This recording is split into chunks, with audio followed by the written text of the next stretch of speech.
पीलीभीत में गड्ढे ने लौटाई महिला की सांस, एम्बुलेंस उछली तो ब्रेन डेड बताई गई महिला ने लेना शुरू किया सांस। पीलीभीत से एक हैरान कर देने वाला मामला सामने आया है, जहां सड़क में एक गड्ढे ने कथित तौर पर महिला की जान बचा दी। यह घटना बरेली हरिद्वार नेशनल हाईवे 74 की बताई जा रही है। जानकारी के अनुसार पीलीभीत निवासी 50 वर्षीय विनीता शुक्ला कुछ दिनों से बीमार थी और उनका इलाज बरेली के एक निजी अस्पताल में चल रहा था। डॉक्टरों ने जांच के बाद उन्हें ब्रेन डेड घोषित कर दिया। इसके बाद परिवार में शोक की लहर दौड़ गई। महिला के पति कुलदीप शुक्ला ने रिश्तेदारों को फोन कर अंतिम संस्कार करने की तैयारी करने के लिए कह दिया और एम्बुलेंस से अपनी पत्नी को लेकर घर निकल पड़े।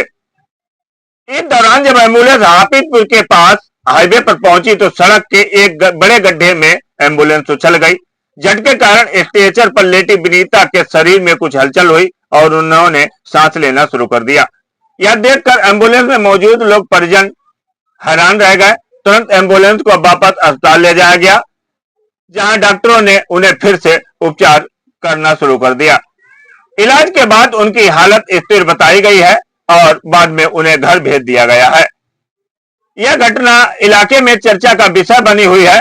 लोग कह रहे हैं कि यूपी की सड़कों के गड्ढे कभी कभी जान लेने की बजाय जिंदगी भी लौटा देते हैं।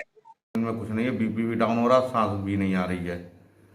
फिर हमने मना कर दिया तो फिर हमने 24 तारीख को छुट्टी कराई इनकी वहाँ से 10 बजे के आस लगभग। तो हम रास्ते में आ रहे थे, हाफिजगंज के आगे जो है रोड बन रही थी, वहीं गड्ढे में गाड़ी टायर पड़ा और इन्हें सांस आने लगी। वहाँ से हम लाए राकेश सिंह न्यूरोसर्जन के यहाँ, हमने भर्ती करा दिया। हाँ, तो हाथों पर सांस आ रही थी, मूवमेंट नहीं था। डॉक्टरों ने कहा कि इनमें कोई मूवमेंट नहीं है, आप ले जा सकते हैं, इन्हें रेफर कर दिया।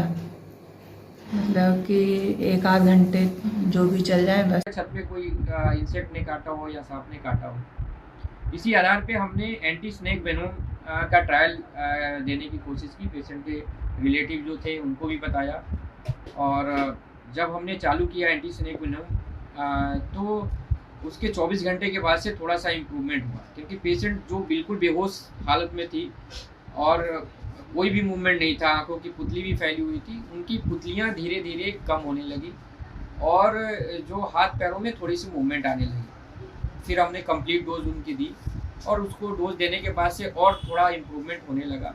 करीब 1 हफ्ता लग गया उनको धीरे धीरे होश में आने में और अपनी नॉर्मल सांस लेने में। सर क्या समझे जाते हैं कि आपके पास जब लेडी आई थी वो तो ब्लड डेड लगभग थी? होता क्या है कि मरीज अगर 2 दिन तक वेंटिलेटर पे रहता है, 2-3 दिनों तक, और बॉडी में कोई इम्प्रूवमेंट नहीं होता है तो अधिकतर आदमी यही सोचता है कि अब शायद कुछ नहीं हो सकता। अगर हाथ पैर में कोई हरकत होती है तो फिर भी उम्मीद रहती है। तो इनका ये हुआ कि क्रिमेशन की भी तैयारी हो गई थी, कोर्ट से कॉन्डोलेंस भी अनाउंस हो गया था। तो एक तरह से सब मान ही चुके थे कि भाई अब इनके शरीर में कुछ बचा नहीं है, लेकिन साथ वालों को थोड़ा सा सांस दिखी और सांस को अप्रिशिएट किया।